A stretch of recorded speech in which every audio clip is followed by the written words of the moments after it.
云翠城的玉器大家启培阁少爷裴佩特意制造了一场吓人的小插曲，想要吓退即将到来的人。可没想到认清眼前人的时候，吓得两人都是尖声大叫。来人正是石市井小财迷丹丹丹，徐璐饰演。他也是在自家的门上看到了招聘信息，特意前来。可没想到冤家路窄，竟然碰到了有过节的少爷。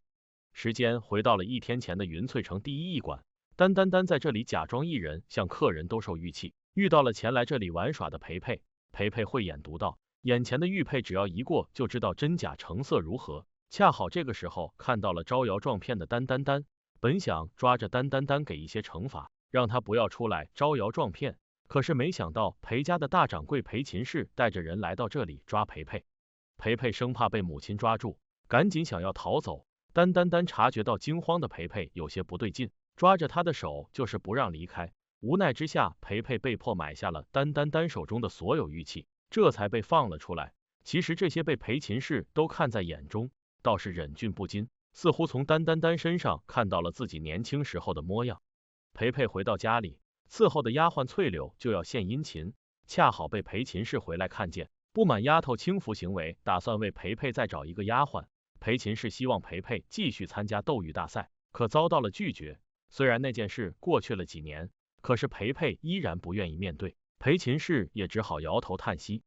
丹丹丹卖完玉佩，来到苏玉轩，见到了小掌柜和在这里工作的姐姐单双双。姐姐将手中的工钱都给了妹妹，希望她能活得开心。丹丹丹以为这里的待遇很好，也想进来做工，但是遭到了姐姐的拒绝。姐姐认为这里是龙潭虎穴，她一个人在这里已经可以了，不能让妹妹也来受罪。不知道缘由的丹丹丹以为姐姐只是不想她在这里辛苦，偷偷趁着姐姐不在的时候找小掌柜帮忙，希望小掌柜能将她介绍进来做工。小掌柜想起今天苏玉轩大掌柜苏玉要去拍卖会，如果丹丹丹能在那里获得赏识，一定可以。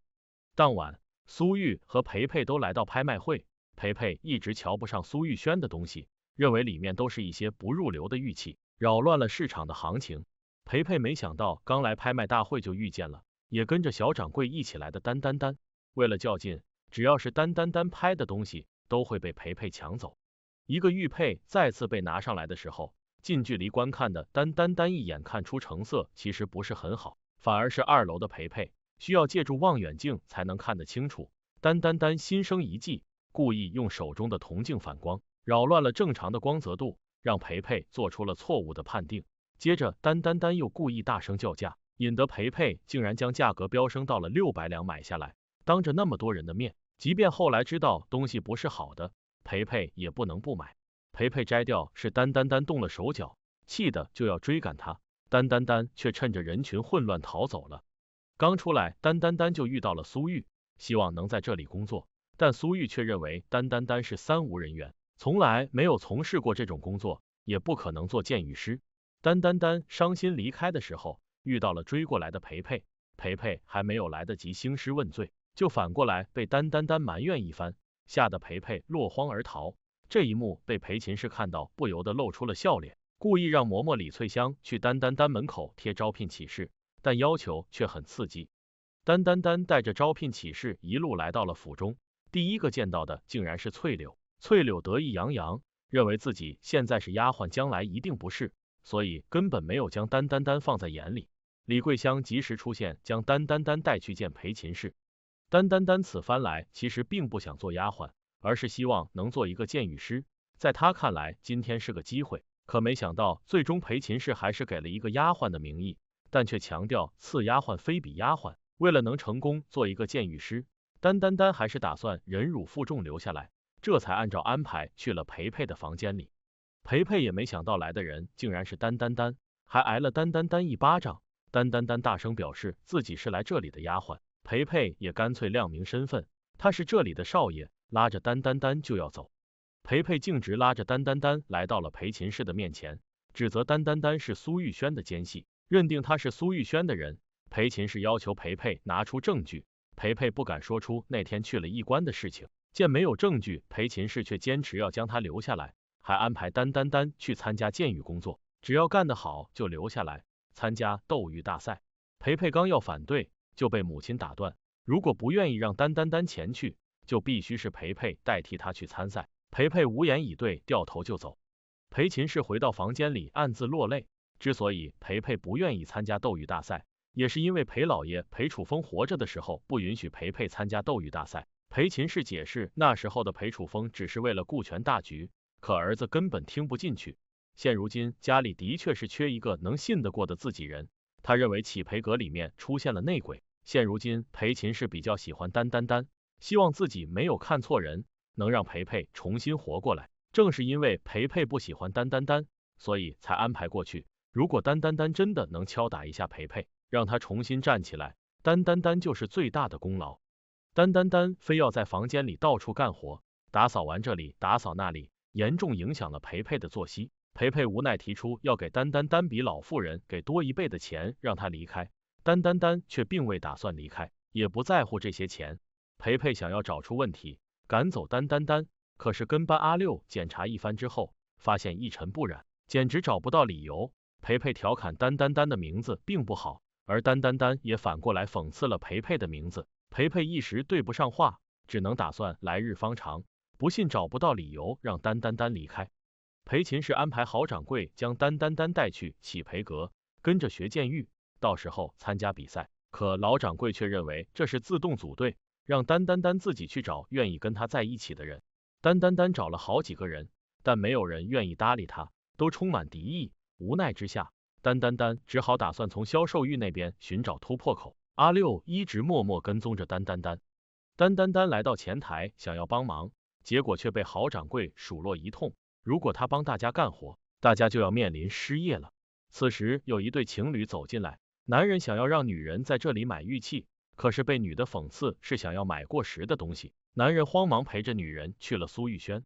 丹丹丹突发奇想，如果能帮助启培阁扭转局面，肯定是比去苏玉轩强，因此到苏玉轩外面做调查，结果无意中发现启培阁的新样式竟然已经在苏玉轩销售。丹丹丹特意去找了单双双了解情况。阿六因为跟踪丹丹丹见到了貌美如花的单双双，可以说是一厢情愿的喜欢上了对方，差点就跟丢了丹丹丹。丹丹丹回去府中之后，还特意看了厨房剩余的饭菜，了解到裴佩的喜好，因此在翠柳面前说了出来，讽刺翠柳丫鬟做的不合格。正因为这个缘故，也让裴佩多少改变了一些看法，可他自己却没有意识到。丹丹丹准备推陈出新，有了一个新创意，要将2个玉镯交叉在一起，可是愿意帮着他操刀的师傅也手艺不精湛，损失了不少的材料。丹丹丹想要再支取一些备赛资金，遭到了郝掌柜拒绝，也被裴佩讽刺拿着他们家的钱财玩。正当丹丹丹为了钱发愁的时候，裴秦氏打麻将叫了丹丹丹过去，承诺只要赢了钱就分给丹丹丹。丹丹丹开心当了参谋，赢了200两。裴佩看到此更是不服气，阿六出谋划策，让裴佩使用美男计。裴佩也忽然意识到这个问题，因为老妇人最讨厌攀龙附凤这一套，他要让老妇人看看，是他看走了眼，说不定就赶走了丹丹丹。翠柳气呼呼来通知丹丹丹要去伺候裴佩洗澡，因为裴佩指名点姓就要丹丹丹过去。裴佩叫翠柳给丹丹丹送去腌制水粉和衣物，还特意指定丹丹丹晚上伺候裴佩洗澡。本来翠柳就讨厌丹丹丹，这下就更加对丹丹丹憎恨有加。自从丹丹丹来到之后，犹如情敌一般的存在。不过丹丹丹却十分抗拒裴佩的安排，但是却也无能为力反抗主子的安排，只好认命。就在这时，丹丹丹心生一计，决定要借此机会好好治一治裴佩。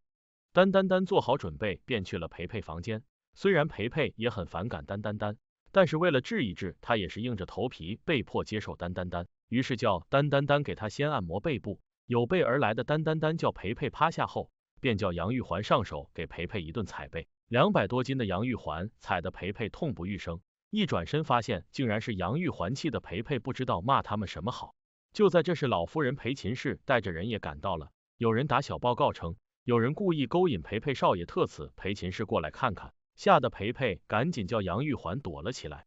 丹丹丹见老妇人裴秦氏这个时候到了，一定是裴佩的鬼主意，目的就是要设计他勾引少爷赶走他。于是丹丹丹便给裴秦氏问个好便离开了。但是裴秦氏没有责怪丹丹丹，心里还很高兴，只是裴佩想要整治丹丹丹的计谋再次落空。杨玉环因为总是将丹丹丹贮备好的玉料雕琢废掉，心里不是滋味，一个人一边雕琢一边哭泣。丹丹丹见状上前安慰，还特意出去寻找便宜的玉料，叫杨玉环继续学习雕琢。就在丹丹丹挑选玉料的时候，老板竟然说早就被苏玉轩的苏决定下了。就在这时，姐姐单双双和苏决也赶到了。本来丹丹丹以为与那块料子无缘了，没想到苏决竟然主动让给了丹丹丹。丹丹丹拿到料子后边，对苏决一顿夸奖，认为启培阁的少主培培连苏决一个脚趾头都比不上。就在这时，正好培培也赶到了，听到了丹丹丹的话，十分生气，直接将丹丹丹手里的玉料摔碎，转身就离开了。丹丹丹也被培培的举止气得不行，不过裴秦氏对他十分信任，也不能因此就离开启培阁，于是将碎掉的于是收拾起来，便回去了。姐姐单双双不放心，随后跟着培培身后一路过去。就在培培气呼呼的走在路上的时候，被单双双暗算，用一块石头打在培培腿上，差点摔倒，直接抱住了路上的一个胖女人，惹得胖女人以为培培要轻薄于她，培培无奈只好解释无意冒犯，才被放过。丹丹丹将玉石拿给杨玉环，叫她雕琢，没想到杨玉环将然要请假1个月回去定亲，因为体型的原因，有人提请十分不易，但是会耽误斗玉大会。丹丹丹无奈只好应允杨玉环，毕竟不能强人所难，但是却将这股气都记在了培培身上。丹丹丹直接去找培培算账，觉得都是培培设计将杨玉环去相亲的，那样就能毁掉丹丹丹的斗玉大会，还将培培一顿数落，觉得培培是一个什么都有却什么都不会的废物，不管培培怎样阻止都不能阻止丹丹丹去斗玉大会的脚步。就在丹丹丹离开后，培培也被丹丹丹骂他废物而心痛不已，更加觉得丹丹丹说中了他此生的真相。第二天一早，丹丹丹没有给培培做饭，翠柳给培培送去了饭菜，不过培培却没有食欲，在阿六那里得知丹丹丹偶遇风寒，赶紧去查看究竟。丹丹丹将培培去了，十分生气，要将他赶走，但是培培却来着不走，见丹丹丹带着病痛还在学习雕琢，便耐心的教他用到手法。虽然现在的培培有些不问世事，但是也有些功底，在丹丹丹的指点之下，竟然雕琢成功了。丹丹丹十分开心的拿着成品去给老妇人裴秦氏看，没想到裴秦氏十分高兴，觉得作品很优秀，不过也发现了一定有人指点。丹丹丹没想到培培竟然那样厉害，只是说了几句话，竟然就有那样的提升。丹丹丹去启培阁找郝掌柜，想要几块好玉原料，但是郝掌柜却拿不出原料，因为此时市面上没有原料供应。这话也被培培听到了，于是带着阿六去市面上寻找玉石原料，而丹丹丹也去市面上寻找玉石原料，发现很多人竟然都不出售原料，还谎称都是卖海鲜的。不过机灵的丹丹丹很快就发现了那些人走私原料，还发现了他们的暗号，于是很快就拿到了一些料子。就在丹丹丹拿着料子出去的时候，正好看到了培培也在黑市购买原料，但是培培因为不知道黑市暗号，被卖家误认为是官府的人，便要动手将他拿下。丹丹丹见那些人要拿出刀子，十分危险，赶紧上前称培培是第一次来，一切都是误会。就在那些走私犯要相信丹丹丹的时候，竟然发现培培身上竟然有官府人的玉佩，不管是不是都要将培培干掉。丹丹丹见势不妙，赶紧带着培培逃跑。原来黑市是苏觉家的生意，得知培培竟然去黑市闹事，也赶了过去。不过这件事也被单双双听到了，担心妹妹丹丹丹出事，也赶紧偷偷的前往帮忙。而培培和丹丹丹躲在了一个角落，不敢出声，但是被一只大鹅给暴露了，两个人只好出去迎战，但是却不是对手。就在这时，一个蒙面人赶到，飞身而上，没几下就将那群人干倒，便飞身离开了。不过培培的家丁和阿六也赶到了，将两个人护送回了启培阁。培培因为板湖丹丹丹胳膊上被刺了一刀，到那时却不敢告知老夫人。丹丹丹很贴心的给培培疗伤，虽然保密，到那时裴秦氏却早就得知了培培手上的消息，不过知道有丹丹丹在照顾培培，便假装不知道，叫丹丹丹照顾裴秦氏也放心。培培这回不再觉得丹丹丹是奸细了，也认可有丹丹丹代表他们启培阁去斗玉大会，很放心。因为培培去黑市这回将苏玉轩黑市的生意搅黄了，黑市也被查风气的苏家人对培培更加憎恨有加，那些靠着走私黑市的生意人也无路可走，只能去正常市场做生意。当初他们苏家就被裴家压得喘不过气，不过苏家掌握一些秘密才翻身，这话被房间外的单双双偷听到了。就在这时，有人禀报苏家的玉石矿也被裴家拿下了，气得苏决非要与裴佩势不两立。苏决离开房间过后，单双双便进去了。果然，房间里面有玄机，竟然有机关暗格。单双双进去后查看了一番后，发觉不对劲，担心被发现，赶紧脱身离开了。单觉得启培阁现在应该转变思维，便给郝掌柜提议将南红和白玉作为主打，没想到销售业绩竟然直线上升，这叫裴佩觉得单很不简单。不过裴佩在专业技能上还是很厉害的，在裴佩指点之下，工匠们很快就掌握了雕刻技能。单觉得要是裴佩那样有才，要是能够与他组合参加斗玉大会，一定得冠军。但是裴佩却毫无兴趣，转身离开了。单对裴佩十分不解，不知道为什么偏偏会那样排斥斗玉大会。就在这时，裴秦氏赶到了，告诉单因为一些事情有了心结。当初裴佩是那里最有天赋的人，只可惜现在整个人都改变了。要是单能够将当初的裴佩找回来，裴秦氏会感激不尽。他们家现在都指望单了。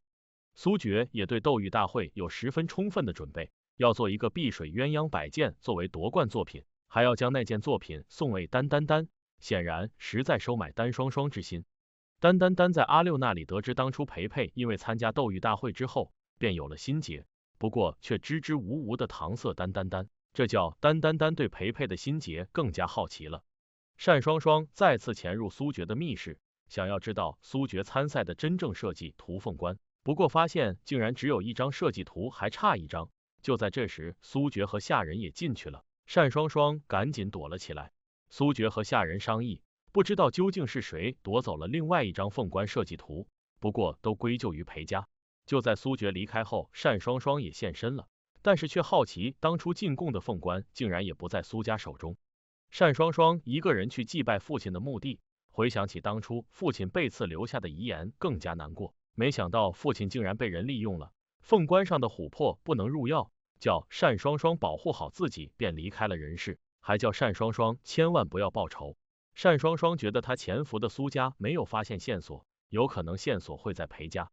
裴佩想起单说他那样有才华，但是却不敢参加斗玉大会，就是废物就难过，于是拿起雕刀想要雕刻，不过却因为心结没有打开，始终无法进入状态，于是裴佩便借酒消愁。就在这时，单也过去了，陪着裴佩一起喝酒解闷。单对裴佩一顿夸奖，虽然看上去裴佩玩世不恭，但是却都是装出来的，应该将他的才华发掘出来。不过裴佩却回忆起小时候雕琢出来凤冠被父亲责骂的事情，父亲指责裴佩不该雕刻凤冠，本来外人就要传他们裴家坚守自盗，将凤冠据为己有，所以以后也叫裴佩不要再参加斗玉大会，还不准再继续雕刻。裴佩不服气，和父亲裴楚风犟嘴，气得裴楚风直接将裴佩手腕扭断。自此之后，裴佩便不再有志气，整天吃喝玩乐来与父亲置气。单得知了裴佩的心结后，觉得裴佩现在也很棒，只要有信心重新振作起来，依然有希望，这叫裴佩十分感动，直接亲吻了单的额头，这叫单十分惊讶。只是此时的裴佩酒醉不省人事，直接依偎在了单肩膀睡着了。